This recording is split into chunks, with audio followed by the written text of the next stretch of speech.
नमस्कार, स्वागत है आपका द न्यूज पर। मैं हूं आपके साथ शिप्रा सैनी। भ्रष्टाचार घोटालों के आरोपों के चलते दिल्ली से लेकर बिहार और छत्तीसगढ़ तक कांग्रेस समेत तमाम विपक्षी दलों के नेता जांच एजेंसी की जांच का सामना कर रहे हैं। छापेमारी का दौर लगातार जारी है और इस छापेमारी से कांग्रेस समेत तमाम विपक्षी दल बौखलाए हुए हैं। इसी कड़ी में अब कांग्रेस पार्टी के अध्यक्ष मल्लिकार्जुन खड़गे का एक बयान सामने आया है। खड़गे ने बीजेपी पर भारत के टुकड़े करने का आरोप लगा दिया है। जी हां, खड़गे ने यह बयान दिया है और कहा है कि केंद्र सरकार ईडी, आईटी और सीबीआई लगाकर लोकतंत्र का नाश करने में जुटी हुई है। लेकिन इसी के साथ साथ मल्लिकार्जुन खड़गे ने यह भी कहा कि हम डरने वाले नहीं हैं। अगर हम डरने वाले होते तो देश को आजादी नहीं दिला पाते, ये भी मल्लिकार्जुन खड़गे की ओर से कहा गया है। तो साफ तौर पर यह देखने को मिल रहा है कि किस तरीके से कांग्रेस पार्टी बौखलाई हुई है, क्योंकि तमाम अलग अलग राज्यों में जो विपक्षी दलों के नेता हैं, फिर चाहे वो बिहार में लालू प्रसाद यादव हो, छत्तीसगढ़ में भूपेश बघेल सरकार में जो नेता हैं, जो बघेल मुख्यमंत्री के ओएसडी हैं, वो दरअसल ईडी की जांच के घेरे में हैं। और यही वजह है कि मल्लिकार्जुन खड़गे की ये बौखलाहट देखने को मिली है। कांग्रेस पार्टी के अध्यक्ष हैं मल्लिकार्जुन खड़गे, जो कि हाल ही में छत्तीसगढ़ पहुंचे थे, क्योंकि छत्तीसगढ़ में विधानसभा चुनाव हैं और उन्होंने एक कार्यक्रम में शिरकत की, भरोसे का सम्मेलन। इस कार्यक्रम में खड़गे ने मोदी सरकार पर जमकर हमला बोला और उन्होंने कहा कि केंद्र सरकार ईडी, आयकर विभाग और सीबीआई लगाकर लोकतंत्र का नाश करने लगी है। हम भारत जोड़ने में लगे हैं और बीजेपी भारत को टुकड़े करने में लगी है। इतना ही नहीं, जिस तरह से भूपेश बघेल सरकार में छत्तीसगढ़ में घोटाले हुए और इन घोटालों के सिलसिले में जांच लगातार जारी है, फिर चाहे वो सट्टा ऐप का मामला हो या फिर कोयला घोटाला हो, इसके अलावा कई और घोटाले उजागर हुए हैं बघेल सरकार में, जिसको लेकर जांच लगातार चल रही है। उसको लेकर मल्लिकार्जुन खड़गे का बयान सामने आया। उन्होंने कहा कि रायपुर में कांग्रेस के 85वें अधिवेशन के दिन ही कांग्रेस कार्यकर्ताओं के यहां ईडी के छापे पड़े। कांग्रेस सरकार को बदनाम करने के लिए उसी दिन ही छापेमारी की गई।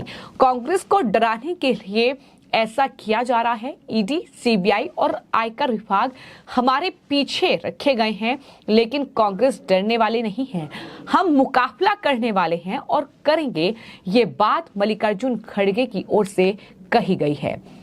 इतना ही नहीं, खड़गे ने इस दौरान पूरी तरीके से मोदी सरकार पर वो हमलावर नजर आए, क्योंकि जाहिर तौर पर छत्तीसगढ़ में विधानसभा चुनाव हैं और मुकाबला बीजेपी और कांग्रेस के बीच कड़ा देखने को मिल सकता है।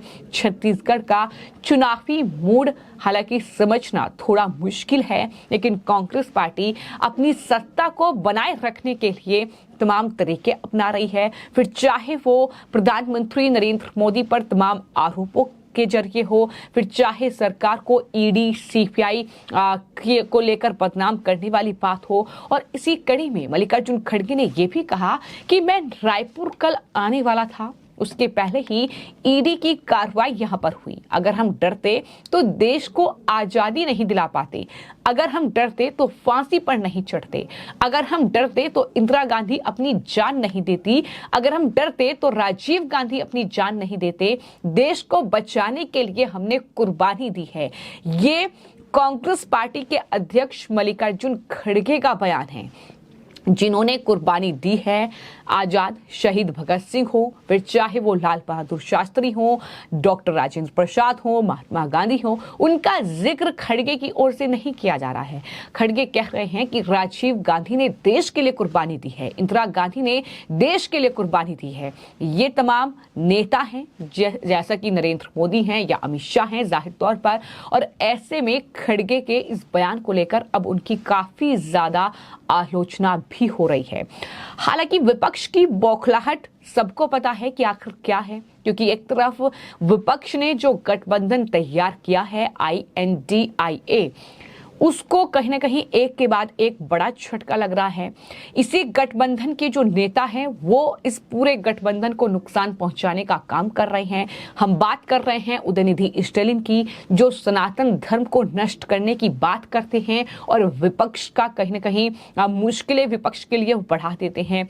फिर चाहे बात करें भारत को लेकर जिस तरीके की सियासत जो विपक्ष कर रहा है, उस पर जन समर्थन विपक्ष को नहीं मिल रहा है, ये भी एक खास वजह है। इसके अलावा जिस तरीके से केंद्रीय जांच एजेंसियों की कार्रवाई राजधानी दिल्ली से लेकर पश्चिम बंगाल, बिहार और छत्तीसगढ़ तक लगातार चल रही है और राजस्थान जैसे राज्य में लाल डायरी एक प्रमुख मुद्दा बनी हुई है जो कि कांग्रेस पार्टी को वहां हरा सकती है, तो ये है असली वजह कि इस तरीके के बयान जो है वो कांग्रेस पार्टी की ओर से सामने आ रहे हैं। इतना ही नहीं, हाल ही में मल्लिकार्जुन खड़गे जब राजस्थान में थे, वहां पर जनता को संबोधित करते हुए उन्होंने यहां तक कह दिया कि अगर देश की सत्ता प्रधानमंत्री नरेंद्र मोदी से नहीं संभल रही है तो वो तुरंत कुर्सी छोड़ दे।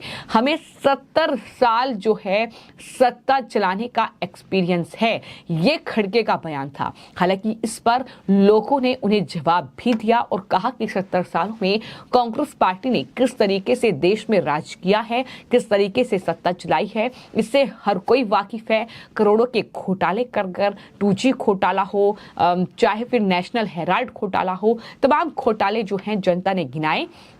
लेकिन अब चूंकि चुनाव है तो ऐसे में कांग्रेस पार्टी नए नए तरीके अपना रही है। और इतना ही नहीं, इस दौरान मल्लिकार्जुन खड़गे ने कैग रिपोर्ट में 7 लाख करोड़ से भी ज्यादा के घोटाले का जिक्र किया, मोदी को घेरा और इसके केंद्र सरकार हमें डरा रही है, ये भी उनकी तरफ से कहा गया। 2G कॉल आदि के नाम पर हमें डराते हैं, महंगाई और बेरोजगारी रोक नहीं पा रहे हैं। बीजेपी की सरकार बनने पर मोदी ने 2 करोड़ नौकरी देने का वादा किया था, 10 साल हो गए, ऐसे में 20 करोड़ नौकरियां अब तक नहीं मिली। कार्यक्रम में 355 करोड़ रुपए से ज्यादा के 1887 कार्य लोकार्पण और भूमि पूजन हुआ। ये तमाम चीजें मल्लिकार्जुन खड़गे की ओर से गिनाई गई। हालांकि रोजगार जो कहीं ना कहीं अलग अलग मौके पर प्रधानमंत्री रोजगार युवाओं को देते हैं, इसका ऐलान सरकार की ओर से किया गया है। योजना के तहत रोजगार मिल रहे हैं, बावजूद इसके तरीके खोजे जा रहे हैं, तमाम तरह के आरोप लगाए जा रहे हैं और ईडी, सीबीआई और आयकर विभाग की छापेमारी जिस तरीके से विपक्ष के नेताओं पर चल रही है, जिस तरीके से लालू प्रसाद यादव के लिए मुश्किलें बढ़ी हुई हैं, चारा घोटाला हो या फिर नौकरी के बदले जमीन घोटाला हो, उसमें गिरफ्तारी जिस तरीके से हो सकती है, इसको लेकर कहीं ना कहीं डर है। क्योंकि अगर लालू प्रसाद यादव जेल जाते हैं, इसमें कार्रवाई होती है, तो जाहिर तौर पर इस गठबंधन को बड़ा झटका लगेगा। दिल्ली में अगर बात की जाए तो पहले ही सिसोदिया और सत्येंद्र जैन जैसे नेता जो हैं वो जेल में बंद हैं। चूंकि आम आदमी पार्टी भी इस गठबंधन का हिस्सा है, तो ऐसे में वहां भी डर है। राजस्थान और छत्तीसगढ़ में विधानसभा चुनाव हैं और वहां पर कांग्रेस पार्टी के कई नेताओं पर जो है केंद्रीय जांच एजेंसी की रडार पर हैं, तो वहां पर कार्रवाई हो सकती है, ये डर है। और यही वजह है कि इस तरीके का आरोप खड़गे ने लगाया है और कहा है कि बीजेपी भारत के टुकड़े कर रही है, ईडी, सीबीआई का इस्तेमाल करके लोकतंत्र को नाश करने का जो काम है वो बीजेपी कर रही है। लेकिन राहुल गांधी विदेश में जाकर क्या कर रहे हैं? क्या वो लोकतंत्र के लिए खतरा नहीं है? क्या वो चीन की जब तारीफ करते हैं तो ये भारत के लिए खतरा नहीं है? क्या वो ब्रिटेन में जाकर जो अल्पसंख्यकों की बात करते हैं, क्या वो भारत के लिए खतरा नहीं है? ये तमाम सवाल अब देश की जनता कांग्रेस पार्टी के राष्ट्रीय अध्यक्ष मल्लिकार्जुन खड़गे से पूछ रही है। फिलहाल आपकी इस पूरे मामले पर क्या राय है, हमें कमेंट बॉक्स में जरूर लिखें और चैनल को सब्सक्राइब करें। धन्यवाद।